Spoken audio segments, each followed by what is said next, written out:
Hello students, good morning. आज intermediate mathematics में हम लोग पिछले वीडियो से आगे के सवालों को डिस्कस करेंगे। पिछले वीडियो में आपने प्रश्नावली 1I में 9 नंबर तक सवालों को देखा था।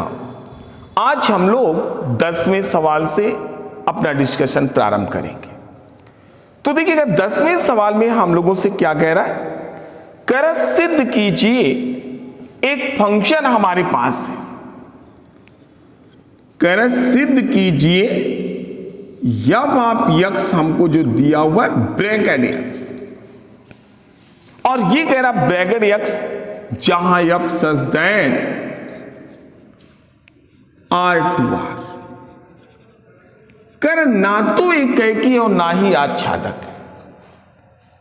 हमें इसको ना तो ये 1 है और ना ही आंटो है। तो सबसे पहले देखिएगा, जो फंक्शन आपके पास गिवन है ब्रैकेट यक्स, ब्रैकेट यक्स क्या होता है, तो इसको हम लोग हिंदी में कहते हैं महत्तम पूर्णांक फलन। अब ग्रेटेस्ट इंटीजर फंक्शन क्या होता है, तो इसको भी हम लोग डिफाइन करेंगे कि यक्स के किसी वास्तविक मान के लिए यक्स के बराबर या यक्स से कम सभी पूर्णांकों में सबसे बड़े पूर्णांक को हम ग्रेटेस्ट इंटीजर फंक्शन कह देते हैं, महत्तम पूर्णांक फलन कह देते हैं। अब जैसे हम लोग देखें यहां पर मान लीजिए x इज इक्वल टू 5.27, तो यदि आपने यहां पर x को 5.27 रियल नंबर है ये एक्सेप्ट किया, तो जब आपने इसको एक्सेप्ट किया तो इस नंबर से छोटे सभी पूर्णांक कौन कौन से होंगे, 5, 4, 3, 2, इस प्रकार से। अब इन सभी इंटीजरों में जो सबसे बड़ा होगा वही, यानी ब्रैकेट यक्स हम आपसे पूछें तो ये वैल्यू 5 बता देंगे आप। इसी प्रकार यदि यक्स की वैल्यू हम लोग 3.45 ले लें तो इस नंबर से छोटे सभी पूर्णांकों को बोलो 3, 2, 1, इस प्रकार से। इन सभी पूर्णांकों में जो सबसे बड़ा पूर्णांक है यानी ब्रैकेट यक्स की वैल्यू किसके बराबर होगी, 3 के बराबर। यहीं पर यदि हम लोग यक्स इज इक्वल टू 4 ले लें, इंटीग्रल वैल्यू है, तो यहां पर ब्रैकेट यक्स की वैल्यू भी 4 हो जाएगी। फिर यहीं पर यक्स की वैल्यू यदि हम लोग माइनस का 3.42 ले लें, अब इस रियल नंबर से छोटे जितने भी पूर्णांक होंगे, कौन से इससे छोटे पूर्णांक होंगे, -4, -5, -6, ध्यान रखिएगा -3 इससे बड़ा होगा, तो जो भी ब्रैकेट एक्स की वैल्यू होगी वो -4 ले ली जाएगी।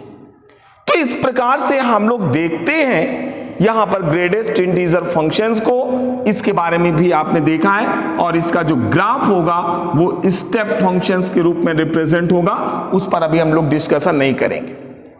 तो हमें यह दिखाना है कि क्या ये फंक्शन 1 है।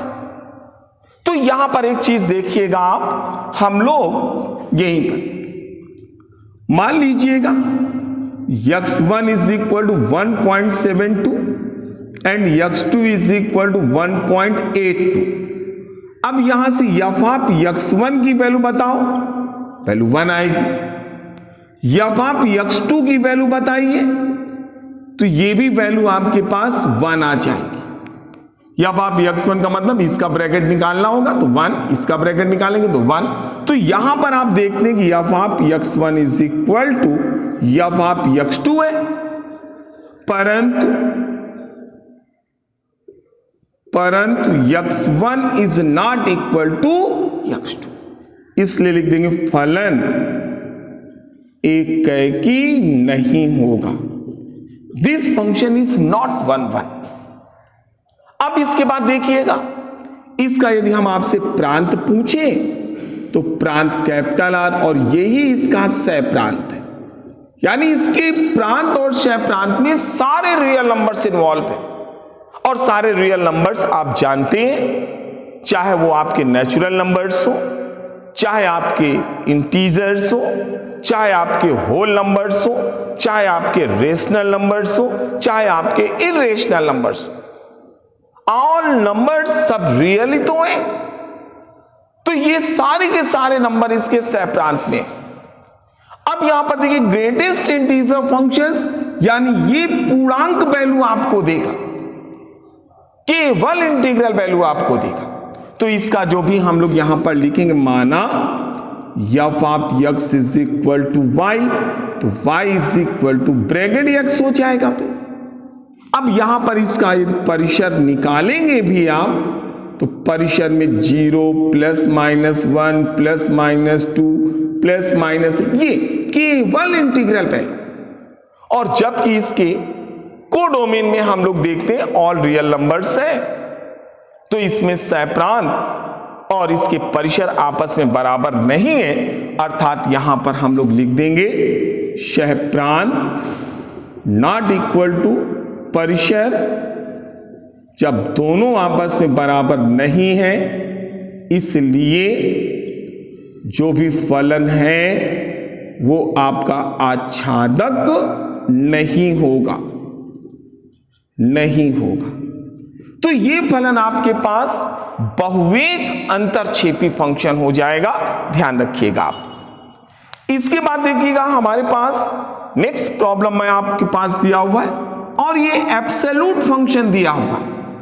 एब्सोल्यूट फंक्शंस क्या होता है, तो यहां पर आपसे फिर कह रहा है f of x is equal to, 11वें सवाल में देखिएगा, f of x is equal to mod x, और यहां लिख रहा है f such that R to R, यानी ये इसका प्रांत है और ये इसका सह प्रांत है, एक डोमेन दूसरी को डोमेन, यानी ये फंक्शन हमारे पास एब्सोल्यूट फंक्शंस कहलाएगा। हमें इसके बारे में भी चेक करना है। तो अब देखिएगा, यदि आप इसको और डिफाइन कर दें, तो f of x is equal to, हम लोग यहां पर मॉड एक्स लिखते हैं, और मॉड एक्स को आप डिफाइन करोगे तो लिखोगे एक्स जब x is greater than or equal to 0, minus x जब एक्स लेस देन 0। ये चीज आपने रख दिया, और ये एब्सोल्यूट फंक्शंस को ही हम लोग डिफाइन करते हैं। ऐसे डिफिनेशन आप देंगे इसमें। अब देखिएगा हम लोग क्या काम करें, यहां पर हम लोगों को देखना है क्या ये फंक्शन एक ही है। तो आप यहां पर भी एक एग्जांपल ले लो, यहां पर लिख दीजिएगा, माना x1 is equal to 2, x2 is equal to -2, और फिर यहां पर एफ ऑफ x1 का मान निकालो, 2 आ जाएगा। एफ ऑफ x2 निकालोगे तो ये वैल्यू भी आपको 2 मिल जाएगी, क्योंकि मॉड ऑफ -2 की वैल्यू 2 के बराबर हो जाएगी। अब देखिएगा यहां पर एफ ऑफ x1 की वैल्यू एफ ऑफ x2 के बराबर तो मिल रही है, दोनों बराबर, परंतु x1 is not equal to x2, इसलिए जो भी फलन हमारा है एक की नहीं है, ये 1 नहीं होगा। अब जब ऑन2 की बात करते हैं तो यहां पर देखिएगा प्रांत क्षय प्रांत ये दोनों इसके ऑल रियल नंबर्स। अब यहां पर हम लोग लिख भी लेंगे, माना f of x is equal to y, तो y is equal to mod x. अब देखो यदि आपने मॉड एक्स को डिफाइन किया था, इसको आप ऐसे भी लिख सकते हो, एक्स जब x is greater than or equal to 0, minus x जब x लेस देन, यानी इसमें देखिएगा y is equal to x, ये लाइन तब लेंगे जब x की वैल्यू 0 से पॉजिटिव है, और y is equal to minus x, ये लाइन तब लेंगे जब x की वैल्यू 0 से कम है। तो हम लोग क्या काम करें, यदि इसका ग्राफ बनाएं तो देखिएगा ये 0 पॉइंट हो गया, y is equal to x रेखा, यानी यहां पर ऐसे मूल बिंदु से होकर जाएगी, 45 अंश का कोण बनेगा। ये वैल्यू x बराबर 0 है, तो 0 के आगे के मान ये पॉजिटिव होंगे, तो इसी के सामने वाला रेखा का भाग लिया जाएगा, यानी पीछे वाला नहीं होगा। यानी ये रेखा y = x हो गई। अब y बराबर -x रेखा 135 डिग्री का कोण बनेगा, क्योंकि प्रवणता -1 है, y बराबर -x, लेकिन रेखा का वो भाग लेंगे जब x का मान 0 से छोटा होगा। तो ये x बराबर 0 है, ये x के मान 0 से छोटे, इसी के सामने रेखा का भाग ले लेंगे। तो इस प्रकार से हम लोग देखते हैं कि जो भी मॉड x फंक्शन आपके पास दिया है, इसकी वैल्यू 0 से ऊपर ही है, तो इसका जो भी परिसर होगा, तो इस फलन का परिसर लिखेंगे आप 0 पर क्लोज इंटरवल 0 से इंफिनिटी। जबकि इसका सह प्रांत ऑल रियल नंबर्स है, तो यहां पर लिख देंगे आप सह प्रांत इज नॉट इक्वल टू परिसर, अतः फलन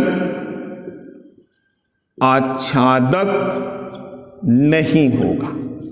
तो इस प्रकार से हम लोगों ने इस एब्सोल्यूट फंक्शंस को चेक कर लिया कि ये फंक्शन हमारा आच्छादक है या आच्छादक नहीं है। तो आज के वीडियो में हम लोग अपने इस 10वें और 11वें सवाल पर डिस्कशन किया है। अब इसके बाद इन सवालों को आप सॉल्व करिएगा, प्रैक्टिस करिएगा आप, फिर नेक्स्ट वीडियो में हम इसके आगे के सवालों पर डिस्कशन करेंगे। और अभी भी जो छात्रों ने इस चैनल को सब्सक्राइब ना किया हो, वो सब्सक्राइब जरूर कर लें। Okay, thank you.